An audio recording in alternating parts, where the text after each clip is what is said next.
It's another beautiful day right here in the beautiful city of Osogbo, Osun State, but then we appreciate our viewers from all over the world. This is Spring Trends on Western Spring Television, where we talk about everything trending, what's trending, who's trending, why they are trending, and what people are saying on social media about the situation. My name is EVELYN, OHIOLEI, and I have with me this morning FEMI Ojo. All right, the Jude Bellingham that has refused to... I will shock you people this morning. Amazing. I got down and call me. Proudly Nigerian. I told you I was going to do this. Glory. So, here we go. Amazing. Amazing. You know, it now looks like it's Nigeria against Cote d'Ivoire because I'm putting on orange, and we all know. We know what happened. There is nothing Cote d'Ivoire about what you are wearing. This is orange. This is orange. Orange is Cote d'Ivoire's. The real orange boys are the Netherlands. Really? So, but the orange guys beat you guys yesterday, or the beaters. Let me not exclude myself. Right. But it was really a traumatic experience for most Nigerians yesterday night. One of them is FEMI. I wonder if he was able to eat yesterday. But then it's all love and light. I mean, we've got 2025 to prepare for, and also the World Cup qualifying matches to prepare for. Away from that, let's get straight into our stories for today. First story is about what happened on Friday, where one of the buses of the GUO transport companies actually got attacked by bandits. Some passengers were kidnapped, the driver was killed, and a 3-year-old child was left right there in the bush. And Nigerians, you can see the video on your screen at the moment. It was really not a great one on Friday. All right, so let's get to what Nigerians are saying on social media about this. Of course, we had Senator Prince Ned Nwoko, senator in the Senate, speaking to this issue, and let's see what he said. He said this was reported to have happened to GUO yesterday. They killed the driver, left the small girl there, and kidnapped all the passengers. This is the reason for the law on self-defense. If the driver had a gun or any of the passengers, the kidnappers wouldn't certainly have their way. The only thing they have good and law-abiding citizens do not have are guns.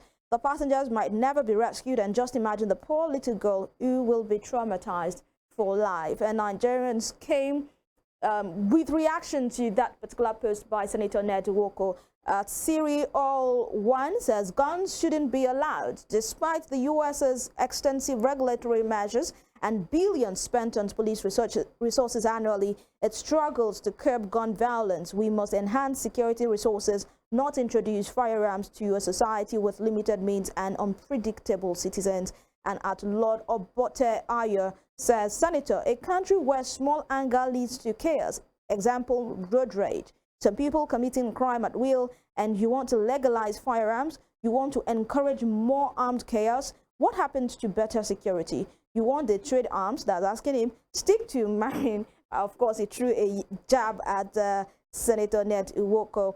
And at Oladamola says, we need a working government, not guns. How do you not see it? People are suffering heavily, and it is inevitably skyrocketing the rate of social vices out there. Giving guns to the current Nigerians will only worsen the situation.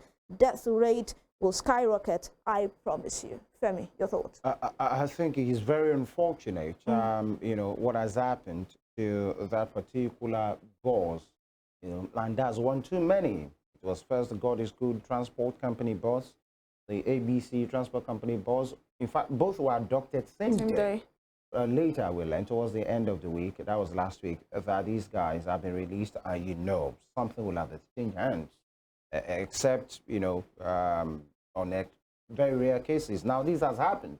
Somebody has lost his life. They killed him, let the young baby there, 3-year-old or thereabout, and then, you know, whisked away the rest. And it's looking like we are in, you know, with due respect, in Gaza or thereabout. You know, that might sound extreme to some persons, maybe in Syria or Yemen, that anybody, daredevil guys, can just come to the road, wield their guns, and abduct people, and you know, very soon, that is, if they have not started, begin to ask for ransom.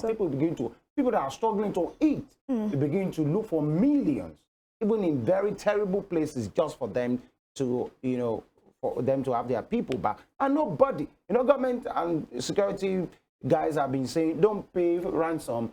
It doesn't help, because really it doesn't help. But because when these guys collect the ransom, they buy weapons, they keep inflicting pain on the people, becoming, more powerful. But then what choice do people who have their relatives in the den of kidnappers, what choice do they have? Will you be looking at your wife or your children there, your brother? These are the issues. Now, Woko is saying, maybe through that bill that he's sponsoring, if the driver has a gun. But my question is, even if the driver has a gun, will he have shot at 5, 3, 10, 15 people? Can he do that? These are the issues. Or the whole of the boss now will be carrying gun like he's a military kind of boss. And these are the issues that we should just do what is right. Because the thing is GUO today. We don't know who is next or what's next tomorrow. All right, we move to our next story, and this next story is on the accessibility, affordability, and availability of food to Nigerians. Talk about food security. We heard that, okay, so at Reno Omokri, former aide to former President Goodluck Jonathan, speaking to us, saying that we should use Nigeria, made in Nigeria products, made in Nigeria produce. We should stop looking outside for things we need to use. It says here, his tweet, I'm taking his tweet, says, Nigeria spends 2.3 billion naira daily on foreign rice. Please fact check me. We do not spend 2.3 billion naira daily on health or education. Are we going to die if we do not eat imported rice?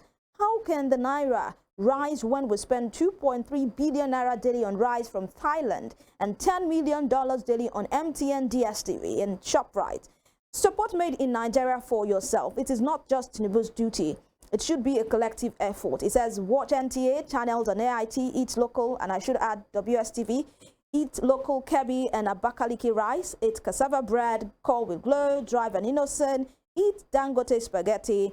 Where a made in Nigeria alternative is available, choose it over foreign goods and services. That's Reno Omokri speaking there. But Nigerians reacting to this says, at Mildred_Prin says, dirty local rice is 1,000 to 1,800 naira. Kano rice that was 1,500 naira in November is now 2,100 as of yesterday. Foreign rice ranges from 2,200 to 2,500. Niger State rice is about 1,800 to 2,000. Some have serious stones inside. Sugar is now almost 3,000 naira. Would you rather buy dirty local rice that will take you almost 2 hours to take out the stones, or foreign rice that will save you time and energy? Have you seen the video quality of NTA? Is that the fault of the citizens too? Have you used Glow before? As I type, Glow network has been down since 7:38. Okay, that was the other day. And I have to connect to MTN. Some of the Nigerian sparks are very low quality. Ordinary Ventolin inhaler is now 23,000 naira. What has the government done for us? What has the government ever done for any member of my family? I have schooled and added to the society. What has the society impacted into my life? This is an opinion from at Mildred_Prin. And at BenKing443 says, and you are in UK, speaking to Reno Mercury. Also, when you celebrated your birthday a few weeks ago, you were touring different touristic places abroad with your rich friend politicians. You forgot quickly that we have places like Obutukatu Ranch and Night Lake Resort in Enugu. Utilize local tourist places, it says. And Obija 20001 says, pray to God to bless you beyond your expectations. Reno Mercury worked for his money and no one could tell him how to spend his money. Reno is saying the truth. In the past years, we eat rice twice in a year. During Christmas and Easter festivities, we didn't die. Why now? Femi, your take on this? I think just like everybody else, Reno has the right to tweet whatever he wants, in as much as with the law.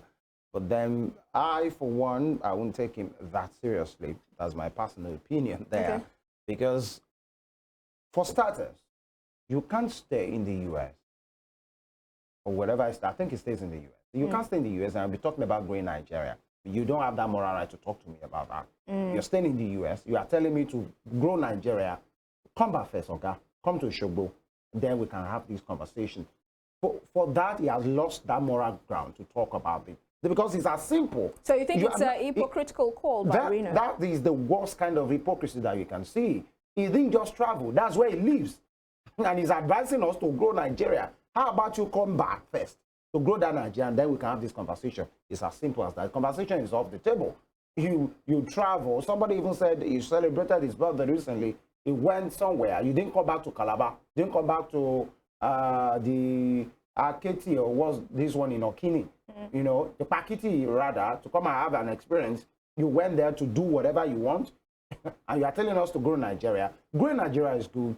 You know, talking about transacting business with Nigerian-owned companies is very good. All of these companies, they are as listed. Right. Most of them still have Nigerians as their staff. These are the issues. Yeah. But then, if I had to have that conversations with Reno, he would leave the US. He will come back to Nigeria, then we'll start it. If not, that's a whole. Let's move on to our last and final story for today. And of course, yesterday we saw Côte d'Ivoire beat Nigeria 2-1 at the finals of the AFCON 2023. It was really a great game yesterday. But then, with the likes of Kassier and Sebastian Haller, it was a done deal for the Ivorians yesterday. Let's see what Nigerians are saying. Of course, we knew if Nigeria had won, if the Super Eagles had won that game, the social media street will be a buzz with lots of dragons. But yesterday, it seemed it was silent night all over social media. So let's just see what Nigerians are saying to that, their reaction to that defeat. At Heritage, ENT says Nigeria didn't put up much of a fight, allowing Ivory Coast to dominate the game from start to finish, making them the deserving winners. And we see that picture of James Brown there, someone using James Brown's meme, saying Alal Abdul says Ghanaians and South Africa witnessing Nigeria lose right now. And you can see that wicked smile. Diana D_ says, I blame APC, I blame Tinubu and Desmond Elliott for this. And Toyi Abraham Ajayemi says, the cup is not even fine, Seth. Super Eagles, we love you, Joe. What is this with Nigerians and this Eminikon kind of mentality, you know, saying that the cup, I've seen this, you know, several places they say the cup is not even fine, it's dull, so we don't even need it. We didn't go there to win. I think it's just a way of, you know, playing down the tension, making people to see the other part of it, like, don't take it too hard. After all, whatever you are, you are panicking or you are upset about is not even worth it. I think it's just a playing down kind of narrative, and which is actually okay to say, because we know how we learned, unfortunately, how some people died due to the palpitation of what happened at the semi-final. So many persons were advised to go into the final and say, Oga, if you can't watch, please stay off. Go and enjoy yourself. You know, you get the results later. You get the result later. It's as simple as that. But then, for all the hype, for all the ratings that AFCON is worth, this year's edition was a super one. Yes. Incredible football, very credible goals. Talents were, you know, discovered. Very good football were played. The officiating has been good, but yesterday, you know, maybe I think the officiating yesterday was good. The only thing that I had issue was always the flow of play. For every attack, and the guy that scored the equalizing goal of Côte d'Ivoire, that's Frank Kessie, should have been red carded. If actually the VAR picked it up, he hairballed somebody, but the VAR didn't lose that. But that doesn't take away from the quality, you know, of that competition. It was, I think, it was the best one that has been held in recent times. So kudos to the Nigerian guys. You know, unfortunately, some of them will not be part of the next competition. It's as simple as that. Kenneth Omero will not be part. Ahmed Musa, they call him the governor. He didn't play any minute, but then he was very instrumental in leadership. So congratulations to the Ivorians. But they're talking about, you know, quickly now, about the social media dragons. Ghanaians were their best yesterday.